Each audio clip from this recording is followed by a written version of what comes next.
आज से 9 दिन पहले 13 दिसंबर को संसद की सुरक्षा में सेंध लगी, जिसके बाद पक्ष और विपक्ष में जोरदार आर पार का सिलसिला शुरू हुआ, जो आज इंडिया गठबंधन के सड़क पर उतरकर पहले शक्ति प्रदर्शन तक पहुंचा।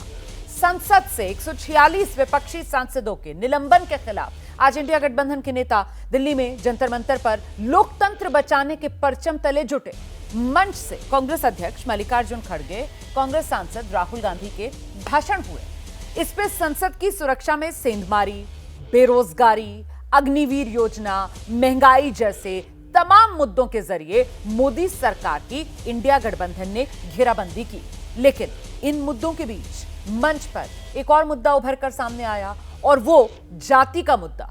दरअसल संसद में उपराष्ट्रपति जगदीप धनखड़ के अपनी मिमिक्री को जाट जाति के अपमान वाले बयान का जवाब आज जंतर मंतर पर दिया गया, जब कांग्रेस अध्यक्ष मल्लिकार्जुन खड़गे ने सीधा आरोप लगा दिया उन्हें दलित होने की वजह से सदन में नहीं बोलने दिया जाता। तो अब इससे पहले भी विपक्ष लगातार जातिगत जनगणना का मुद्दा उठाता रहा है। विपक्ष के जाति वाले वार को कुंद करने के लिए प्रधानमंत्री नरेंद्र मोदी ने भी जातियां गिनाई थी। आपको याद होगा 4 जातियां, गरीब, युवा, महिला, किसान।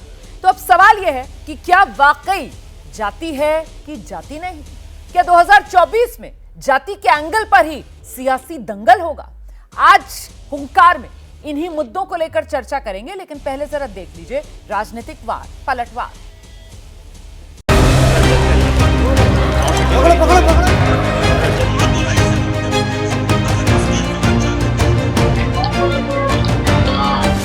इतनी बड़ी घटना हो गई, पद की गरिमा गिर गई, किसान समाज को बेइज्जत कर दिया, मेरी जाति को अपमानित कर दिया, और आप चुप हैं, आपके अध्यक्ष चुप हैं।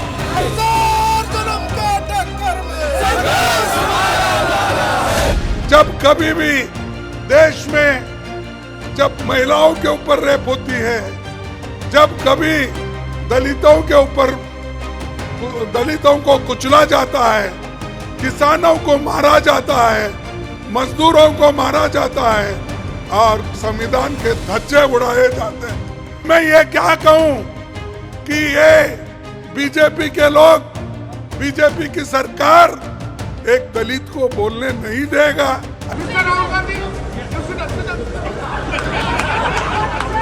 जाट समुदाय का अपमान, किसान परिवार का अपमान, चेयरमैन राज्यसभा का अपमान, ये हमारे संविधान का अपमान, उपराष्ट्रपति जी का अपमान नहीं सहेगा हिंदुस्तान।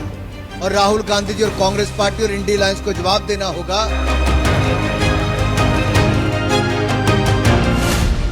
7.5 घंटे नरेंद्र मोदी जी की सरकार में हिंदुस्तान का युवा सेल फोन पे बैठा है।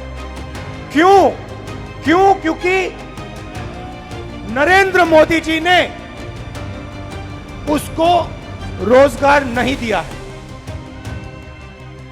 रोजगार उससे छीन लिया है।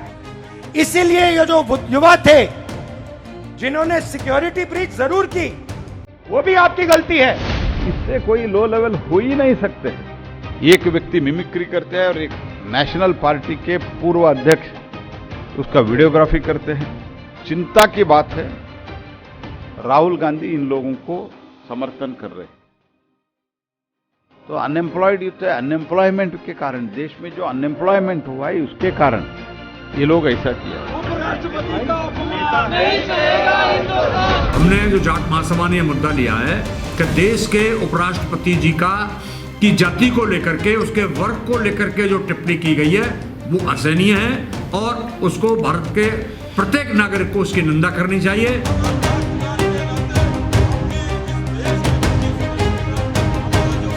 ऑपोजिशन के नेता, ऑपोजिशन के कार्यकर्ता एक साथ खड़े हैं, और आप बात समझिए, ये लड़ाई नफरत और मोहब्बत के बीच में लड़ाई है।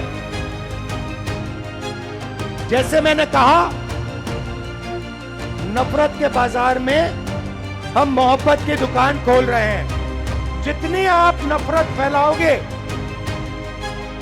जितना आप लोगों को धमकाओगे, डराओगे, उतना इंडिया अलायंस मोहब्बत फैलाएगा। चुनाव की पराजय की झलक संसद के सत्र में दिखी, क्योंकि विपक्ष सामना नहीं कर पा रहा था, जनता से मुड़े हुए मुद्दों को नहीं उठाना चाहता था। चुनाव की पराजय के बाद मानसिक संतुलन कुछ लोग खो हटे थे।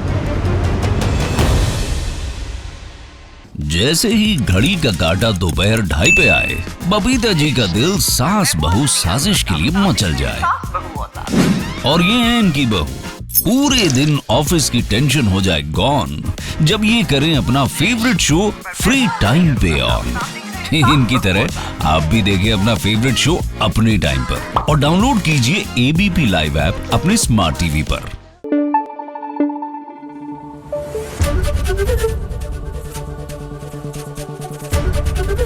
एबीपी न्यूज आपको रखे आगे।